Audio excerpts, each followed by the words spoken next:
as you speak about American culture and our addiction to guns, our addiction to violence, you've talked a lot about how this is kind of embedded in our history, in stealing land from Native Americans, in what you call plantation capitalism. Yeah. And this is a term I was really, when I heard you speak just, what was it, this summer at John Lewis Memorial, you used this term plantation capitalism in front of 3 US presidents. Yes. That was quite an opportunity. I was giving a message.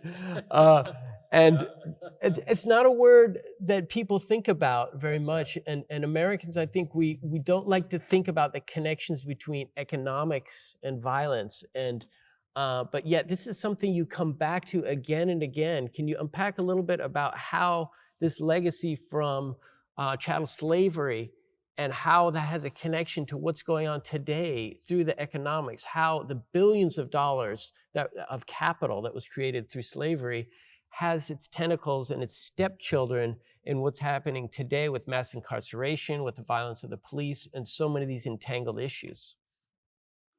I don't know if there's a good document that describes what I mean by plantation capitalism. It comes again from part of my own background. I had a brother-in-law back in the 40s, 50s, 60s, who called, he was a steel worker, and he called the plant the plantation. Wow. And this came very vividly again because in the sanitation strike in Memphis, garbage worker strike in 1968, any number of these men, 1,300 of them who went on strike, called the barns and the yards that they reported to early morning for work the plantation. And those two things have churned in my head for a long, long time. And so it's out of that I put plantation capitalism. And then, because the settlement of our country,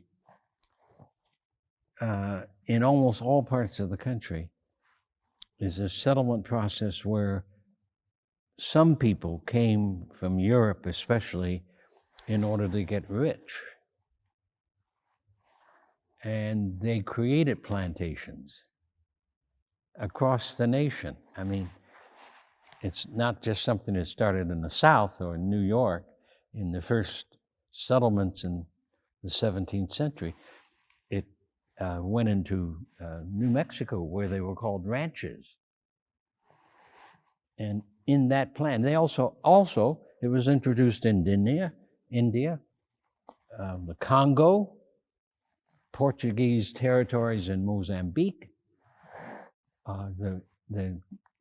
the outreach of Western civilization, of European civilization, created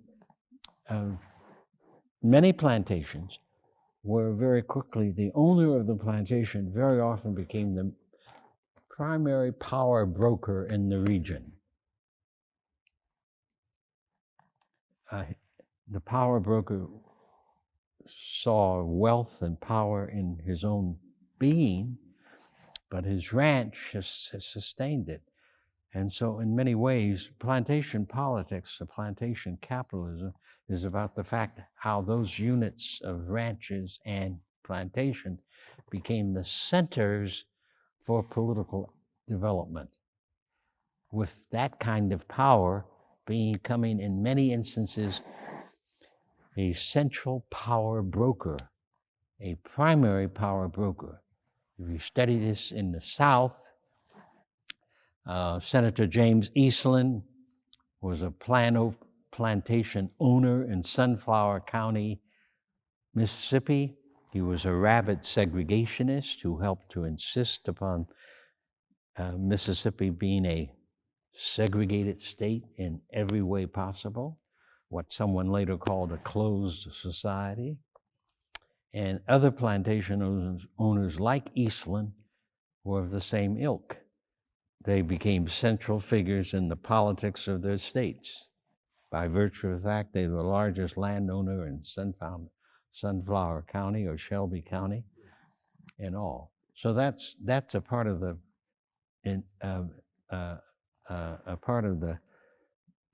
nuance of the term. It's part of the history that has to be seen. And basically, that's why in the United States today, when media reports on the economy, they always report on the stock market. They do not report on, for an example, what the Poor People's Campaign in 2020 is saying. There are 140 million people who are struggling to stay alive in the United States. In healthcare, housing, transportation, work, wages, they are just barely alive. They're focused on a very small sliver of our population and how these people are doing, this 1% even, and how much... Media reports on the 1% and the 10%. Media does not report on the 140 million. And these are all good people who deserve better from our society. And our society, especially since World War II, has been very, very committed to being the dominant military force in the world and the dominant wealth force in the world. We've been very committed to that since World War II, which I lived through. So I many times watched this. We're not committed to being a society where life is sustainable and available, accessible to all the people. We don't even know about that. I can give another example from 1968, because the Lyndon Johnson Great Society, impacted by our nonviolent movement of the 60s, moved hard and well against poverty across the country. And when a group of us began to organize an anti-poverty agency in Memphis, where, according to the data, we had 40% of the people of our Shelby County were living in poverty. And we started under the aegis of the Great Society programs that the Congress had passed. Around 64, 65, we began to put in place what we called an organizing struggle called, we called it Memphis Area Project South, MAP South. And we were told by city officials, county officials, all kinds of white leaders in our society, including the newspapers in Memphis, told us there is no poverty in Memphis.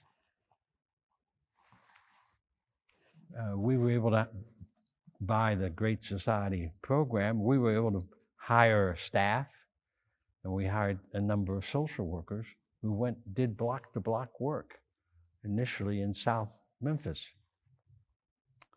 And one of the things that they found in our work was they found babies with extended stomachs coming from malnutrition and hunger. And we were able to get St. Jude's Children's Hospital to allow us, our social workers, to bring those children to the St. Jude's Hospital, and St. Jude's then would nourish them back to life. Wow. They studied it. They were malnourished. They were sick. They would, their growth was not taking place. This is in the city of Memphis. This is in the year 1965, 66, 67. The white power structure, and very often some black people, said, we really don't have that kind of poverty here. Denial. But we found it in babies in various blocks in North and South Memphis. So Well, it seems that conventional wisdom in the United States is going to largely be faulty wisdom. Because it is going to exclude too many people from its view. And both the Republican Party and the Democratic Party have all kinds of people who do not see 330 million people. And when I say see, I mean to know enough about your society that you know what's that going there are on? many, many pockets of hunger in our nation, many, many pockets of people who do not have any medical care, many counties in our country. And I'm not the only one to know this. I know I'm not the only one who's seen this in books and papers across 3 or 4 or 5, 6 decades. Many counties in the United States that do not have a doctor or a health clinic. Well, you've talked about this so much, and even when you were invited back to Vanderbilt, I listened to one of your talks in 2007. The school kicked you out 60 years earlier for your activism. You said that Americans know not about poverty or homelessness or even the mental illness of our veterans. We're at the stage today where we already have more people in the criminal justice system than we had slaves in 1865. Most of us are unaware of this tyranny, which is a combination of economic life, racism, the war on drugs, and the war on crime. Reverend Lawson, are we waging a war against our own people? Yes. I don't want to say war because that's worse. I mean, Syria, Libya, Iraq, Central Asia are places where we've waged war, and those are pretty horrible places to see these days. Yes. So I don't like, I didn't like the word poverty, a war against poverty. There must be better language than the language of war and the language of military. But fundamentally, the United States of America is the only country coming out of Western civilization that has not aimed a major portion of its national budget towards the welfare of the people. What our Constitution says, the general welfare, that's the term, I think, in the preamble of our Constitution, the general welfare of our people. And in fact, we have too many folk who've tried to make welfare a dirty term rather than a term of health and a term of vision and part of the challenge of our society. And I think it's still true that we have more people in the criminal justice system. The last figures I saw was something like 7 million people. In 1865, only 4.5 million slaves walked off the plantations. Almost double. Yeah. And then these people are being used as slave labor for all kind of companies, from McDonald's to Starbucks and all these other companies who can pay them 90 cents to a couple dollars a day to create well, it's products. Worse than that. Plantation capitalism since about the 1970s has systematically moved to stop the advance of wages for the working people and to reduce them. So in job after job, the average wage today is at a poverty level rather than the levels that were beginning to happen in 1960, 1970. The average wage of the bank teller today is $9 an hour. In 1950, they were already making $9 an hour. Wow. And this is true. Walmart calls all of its employees, except the people at the top, associates. And they give such poor wages that the Walden family could become the wealthiest family in America in about 30 years. And many of its associates are on food stamps and other social programs that our federal government has put in place because their wages are so poor. So there's a lot of manipulation of language going on, and I think that's really important that we clarify in the movement because, well, you and John Lewis, who was really one of your students from the early days in Nashville, you talked a lot about this idea of dismantling and disabling a system which is creating this kind of tyranny against people. And today in 2020, we have a mantra coming out of the Black Lives Matter movement to defund the police. So it seems to me that to create the space, to have the creative space to put programs together that affirm the beloved community, the things we're after, like the things you're saying, that all people can have a chance for the pursuit of happiness, to have the general welfare of the people, that we respect all people, that something needs to be dismantled to have that creative space. And so many of the people, even in this city and around the country, have no trust in the police. So, and the bloated budgets are just a reflection of the bloated budgets of our military and our around the world. So it's almost as if we're doing this same kind of violence at home on people of color that we've been doing abroad and wanting to control the economic systems abroad. So what do you think of this now, this idea of defunding? And because there's a lot of I would say misunderstanding of these terms, because I think what the movement is talking about is reallocating funds for the purpose of affirming life instead of death. And people get really scared when you talk about defunding the police because they fear then for their safety. They feel like we're not going to be in a safe society, but we aren't in a safe society. So how do we clarify this language to reflect that so that there's safety for all people, not just some?